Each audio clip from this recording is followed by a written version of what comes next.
Tudo bem, pessoal? Nessa parte 3, a gente vai falar sobre classificação da despesa quanto à natureza.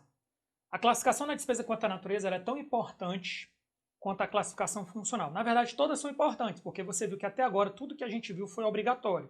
Algumas o município, o estado tem condições de, digamos assim, criar novos códigos, criar códigos diferentes, como por exemplo, código de programa, como por exemplo, o código da classificação por fonte. A gente acabou de ver isso no bloco anterior. O mais importante é que o sistema corporativo que você use para elaborar sua LOA, certo? Ele reflita todos esses códigos, todas as padronizações que o seu município criou.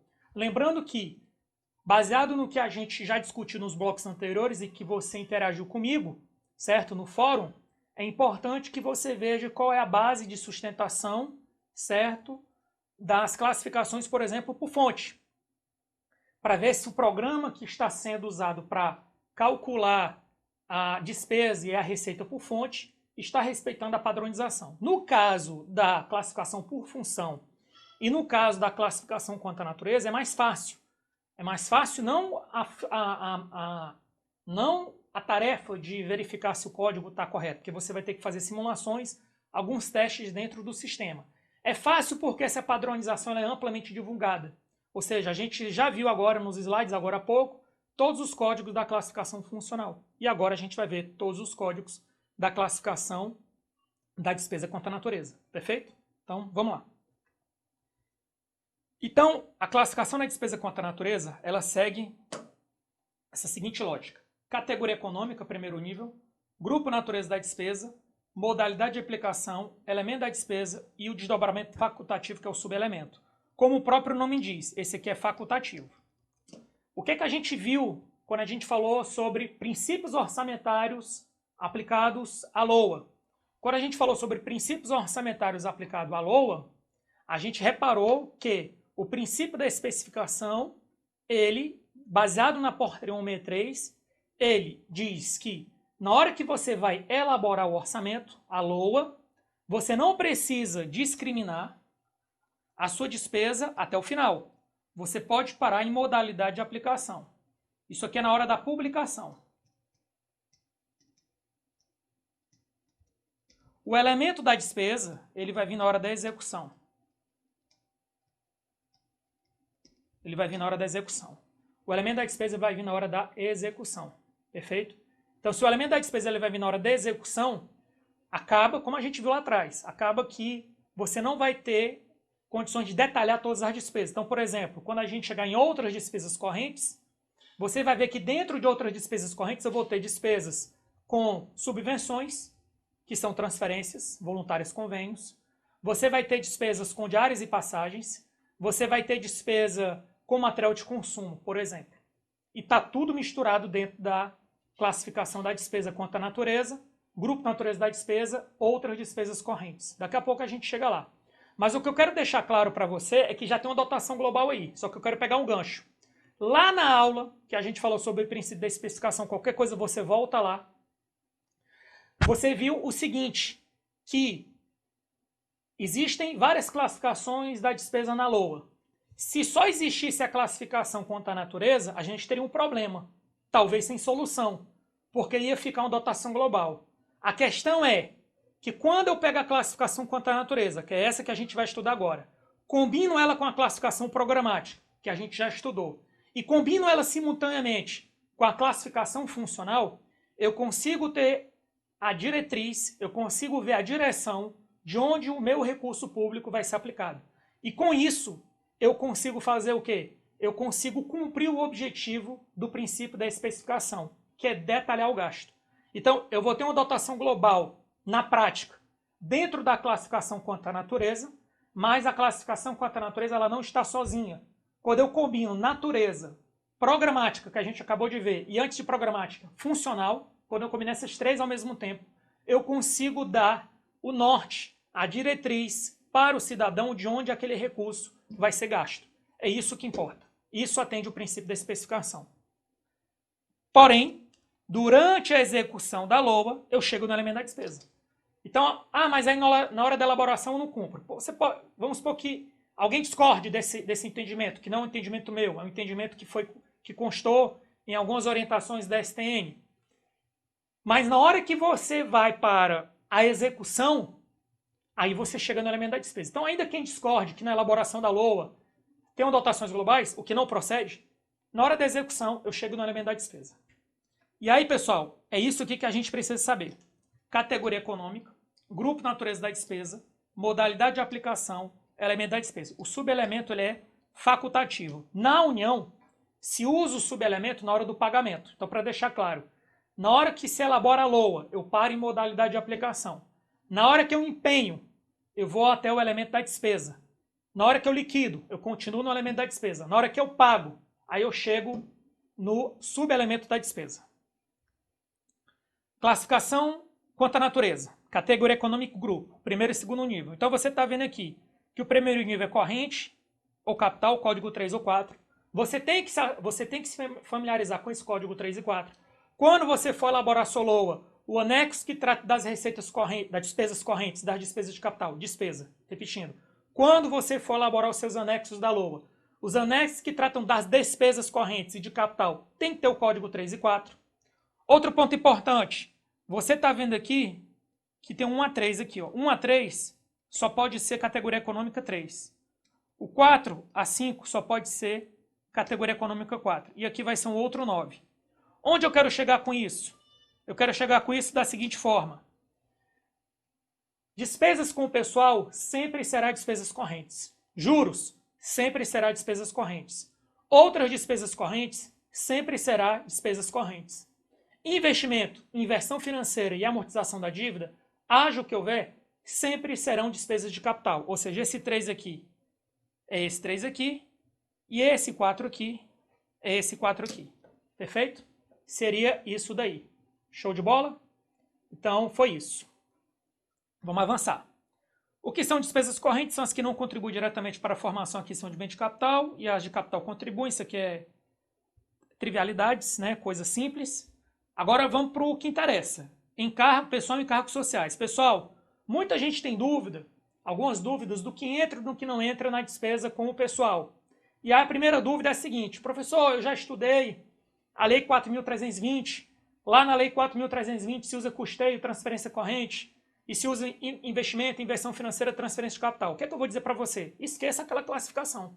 Aquela classificação só é cobrada em concurso. A classificação da vida real é a classificação da portaria 163, é essa que a gente está vendo aqui agora. Então a sua LOA, o programa que elabora a sua LOA, tem que estar de acordo com essas classificações. Perfeito? Outro ponto importante.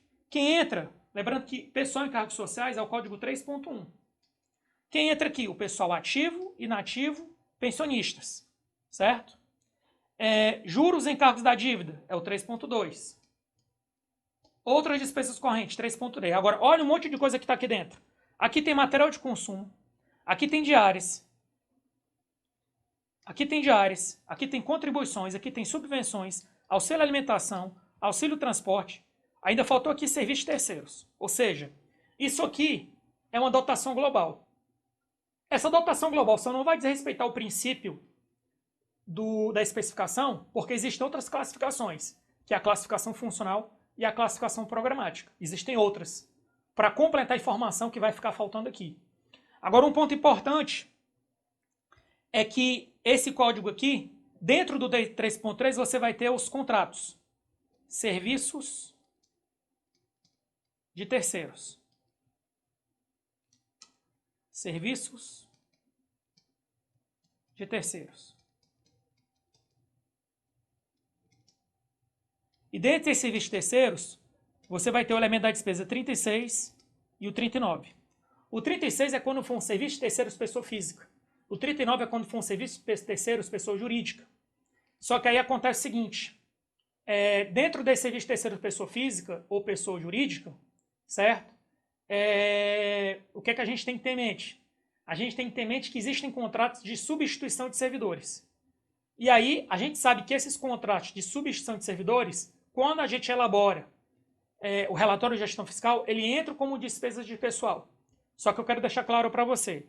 Esses contratos de terceirização de substituição de servidores, eles usam o elemento da despesa 34. O elemento da despesa 34 ele está dentro do grupo natureza da despesa 3.3. Ou seja, serviços de terceiros, que eu contrato terceirizados para substituir servidores, para fins orçamentários, estão dentro do grupo natureza da despesa 3.3. Despesa corrente, outras despesas correntes. Na hora que eu vou calcular o relatório de gestão fiscal, a despesa com o pessoal para fins fiscais, não é fins orçamentários, para fins fiscais, esses gastos que estão no elemento da despesa 34, eles vão para a despesa com o pessoal. Ou seja, por que eu estou falando isso? Para na hora que você for elaborar a LOA, de repente a mesma pessoa que elabora o relatório de gestão fiscal, ela pode contabilizar errado. E você não pode fazer isso, perfeito? Agora vamos para o próximo. Investimentos. Despesas com softwares, aquisição de imóveis, planejamento e execução de obras, inversão financeira, aquisição de imóveis ou bens de capital já em uso, constituição, aumento do capital permanente, aquisição de títulos, não tenho aqui, mas que a gente vai colocar, concessão de empréstimos.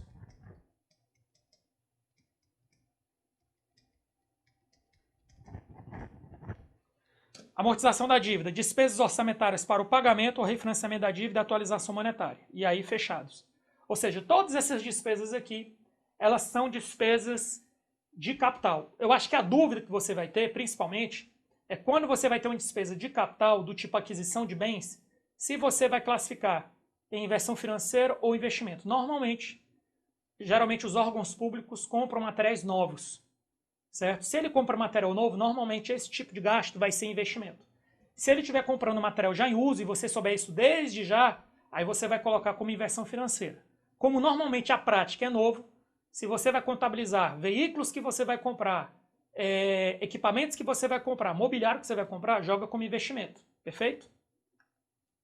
Agora, pessoal, chegamos na modalidade de aplicação. A modalidade de aplicação é muito importante e na hora da elaboração da LOA você já vai ter que usar ela.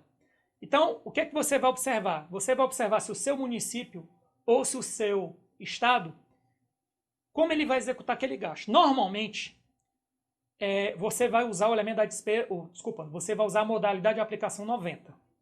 Normalmente esse aqui, ó, 90. Certo? Porém, você pode ter mediante transferência e mediante delegação. Você vai terminar com o número 2 aqui, certo? Então, ou você vai fazer diretamente, vai começar com o número 9, ou vai terminar com delegação, que é o 2. Então, se terminar com o código 2, a modalidade de aplicação vai ser delegação. Se começar com o código 9, vai ser aplicação direta. E tem o 92, que é diretamente mediante delegação. Agora eu quero voltar aqui só para mostrar uma coisa. O que é que a gente viu aqui, ó? A gente viu aqui o seguinte, que aqui é a categoria econômica, aqui é o grupo natureza da despesa. Aqui está a modalidade de aplicação. É isso que a gente vai ver agora. Então, quando a sua LOA é publicada, eu já tenho que indicar se eu mesmo vou fazer aquilo, se eu vou passar aquilo para um terceiro. É isso que a gente está discutindo aqui. Às vezes você não vai ter essa informação. E aí, na maioria das vezes, você vai usar o 90 mesmo, certo? Porém, existem alguns tipos de gastos que você já sabe que vai passar para um terceiro. Por exemplo, você é um Estado, já sabe que vai passar um recurso de um convênio. Você é o Estado, já sabe que vai passar um recurso que é de uma transferência constitucional, como, por exemplo, o IPVA. Você sabe que de tudo que você arrecadou do IPVA, metade vai para os municípios. Então, você já sabe que vai trabalhar com gastos que você não vai aplicar diretamente, mas que você vai transferir para municípios. No caso, você que é o Estado. Então, vou dar um exemplo aqui, ó. Transferências a municípios. Se eu sou um Estado e eu sei que metade, vamos lá, e eu sei que metade do meu IPVA vai para o município, eu não posso elaborar o meu orçamento e colocar que todo o recurso do IPVA eu vou usar a modalidade de aplicação 90. Pelo menos metade do seu recurso do IPVA, ele vai ser 40. Vamos supor que sejam 50 milhões.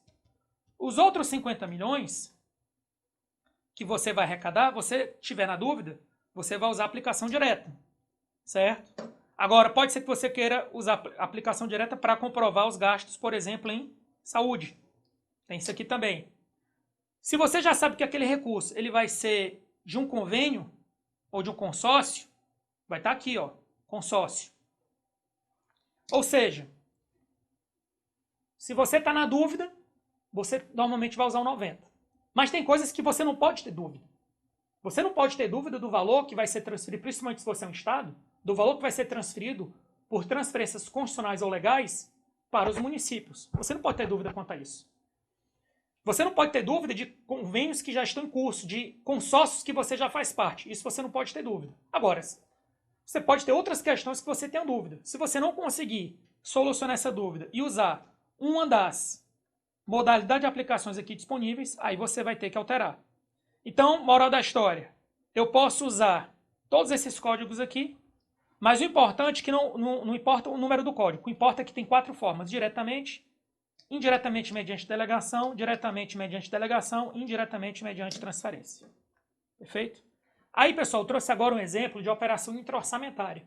Também eu digo, às vezes é difícil na hora de elaboração da LOA, você já saber o que vai ser a operação intra-orçamentária.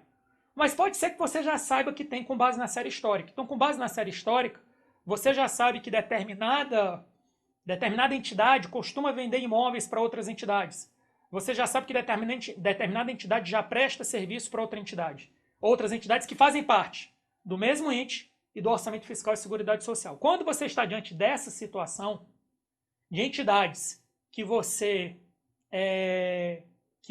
sabe que vão fazer transações entre elas e elas fazem parte ao mesmo tempo do Orçamento Fiscal e Seguridade Social, o que é que acontece? Você vai ter que usar a modalidade de aplicação 91 e você vai usar aqui no início o código 7, que é o da receita intra-orçamentária.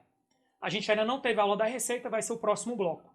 Mas o que eu quero deixar claro é que talvez na hora da elaboração da LOA você não consiga dizer o que é intra-orçamentário. Mas com base na série histórica e olhando a série histórica e você verificando que aquele padrão tende a se repetir, você já pode dar uma fixada na despesa do que você considera intra-orçamentária. Isso é importante porque a receita de despesa intra-orçamentária ela não gera saída de caixa dentro da conta única do ente. É uma movimentação intra-conta única. Ou seja, ela não vai para um fornecedor externo, ela não vai para uma ONG. Se você está dentro do Estado, ela não vai para o município. Se você está dentro do município, ela não vai para o Estado, ela não vai para a União. Ela fica interna corporis, dentro da conta única do ente, certo?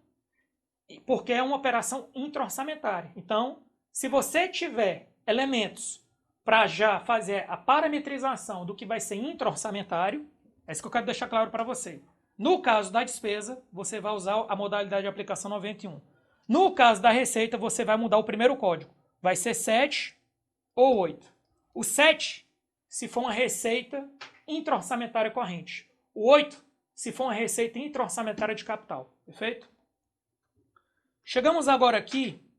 Tem esse aqui a diferença de transferência para delegação. Não vou me deter nisso aqui. Mas não, posso até falar. Tanto a transferência quanto a delegação, você passa recursos para terceiros. A diferença é que na transferência, o produto final volta para você. Desculpa, o produto final fica com quem recebeu. E na delegação, o produto final volta para você. Então, vou dar um exemplo. Suponha que a União faz uma transferência de recursos para um município construir escola. Quando a escola estiver pronta, quem vai ficar com a escola? A União não quer ficar com a escola, o município. Então, isso foi uma transferência. Quando a União movimenta recursos para o Estado fazer a reconstituição de uma rodovia, que é uma rodovia federal, quando a rodovia ficar pronta, a rodovia volta para quem? Volta para a União. Aí ocorreu uma delegação. Então, na transferência, o produto final fica com quem recebeu o recurso. Na delegação, o produto final fica com quem transferiu o recurso. Então, outro ponto importante é que a delegação ela só pode ser feita para outro ente da federação ou para consórcio público. E a transferência ela pode ser para entidades públicas ou privadas. Entes públicos, consórcios, entidades públicas ou privadas. Agora, pessoal, chegamos no elemento da despesa. O elemento da despesa é o que eu falei.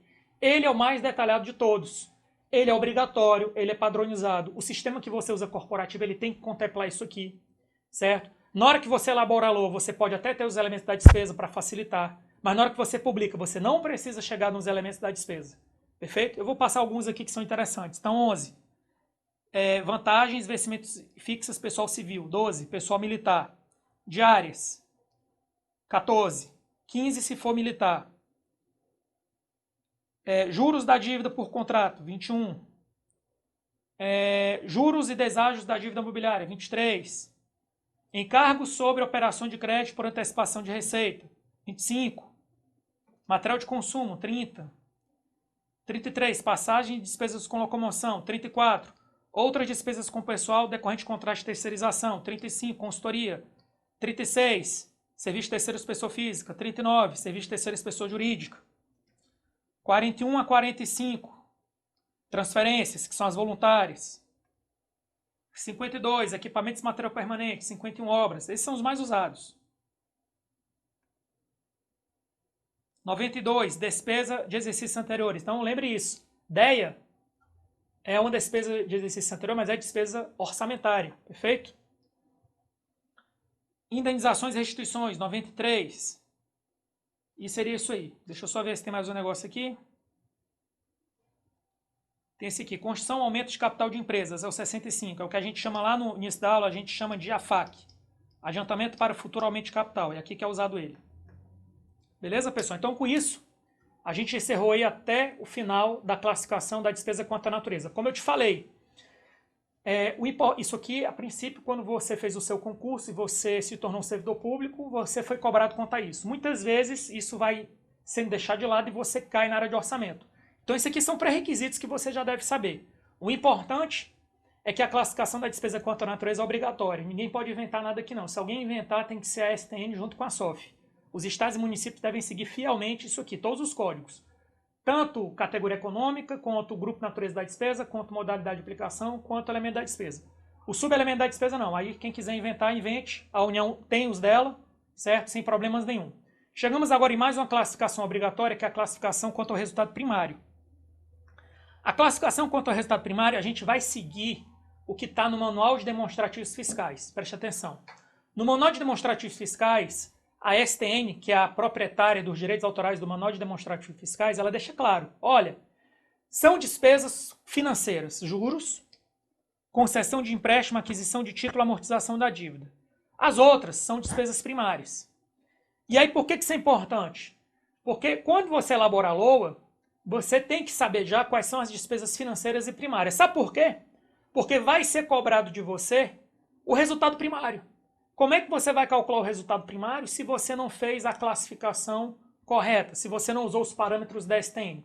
Então, não é padronizada a despesa primária e financeira, não é padronizada, aspas, quanto a código. Códigozinho, use o código tal, use o código tal. Não, não tem código. Mas a STN entende, no seu Manual de Demonstrativos Fiscais, que pelo cálculo acima da linha, que é receita menos despesas, e aí eu preciso saber quem são as receitas primárias para tirar as despesas primárias. E aí quando eu pego de receita primária menos despesa primária, eu chego aonde? Eu chego, certo? Nas despesas primárias que são essas. Só que para eu saber as despesas primárias, eu preciso saber quem são as despesas financeiras.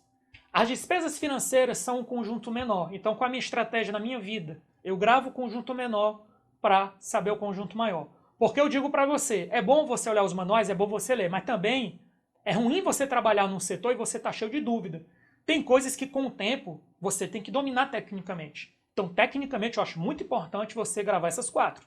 Juros é despesa financeira, aquisição de títulos é despesa financeira, concessão de empréstimo é despesa financeira e amortização da dívida é despesa financeira. Na prática, um município ele não vai conceder empréstimo para ninguém, ele não vai adquirir título de ninguém, não é o normal, não é comum. Não é que não é normal, não é comum. E aí você vai ter juros e vai ter amortização da dívida. Basicamente vão ter essas duas que vão ser financeiras, perfeito? E agora chegamos aqui no final desse bloco. E aí eu vou perguntar para você o seguinte, a dinâmica 12. Segrega as despesas a seguir em obrigatórias e discricionárias, ordinárias e vinculadas. Deixa eu ver se tem mais algum. Não, é a 12. Vamos começar pela 12. Então o que é que acontece? Eu vou te dar agora, esse exercício aqui vai demorar mais. Eu vou te dar 20 minutos para você resolver esse exercício. 20. Então, o que é que eu quero que você diga? Eu quero saber se é ordinário ou se é vinculado. E eu quero saber também se é obrigatório ou se é discricionário. Então, o que é uma despesa obrigatória? É aquela que você não pode recusar. Por exemplo, despesas com pessoal. O que é uma despesa vinculada? É aquela despesa que aquele dinheiro que você usou e só pode ser aplicado em determinada finalidade. Perfeito? Então, vamos lá. Vou te dar aí 20 minutos a partir de agora, certo? Você vai fazer aqui do lado OB para obrigatório e D para discricionário. Vamos fazer desse lado aqui da tabela. Depois, do outro lado da tabela, a gente faz o ordinário e o vinculado, certo? Então, a partir de agora, você vai dar uma pausa no vídeo. Você vai ter 20 minutos para fazer essa análise. Depois você despausa o vídeo e me acompanha qual foi o meu procedimento. Qualquer dúvida, jogue sua dúvida lá no fórum, tá bom? Então vamos lá? Eu já estou partindo da premissa que você pausou e agora já está vendo a resolução. Vamos resolver então. Pessoal é uma despesa obrigatória. Juros é obrigatório.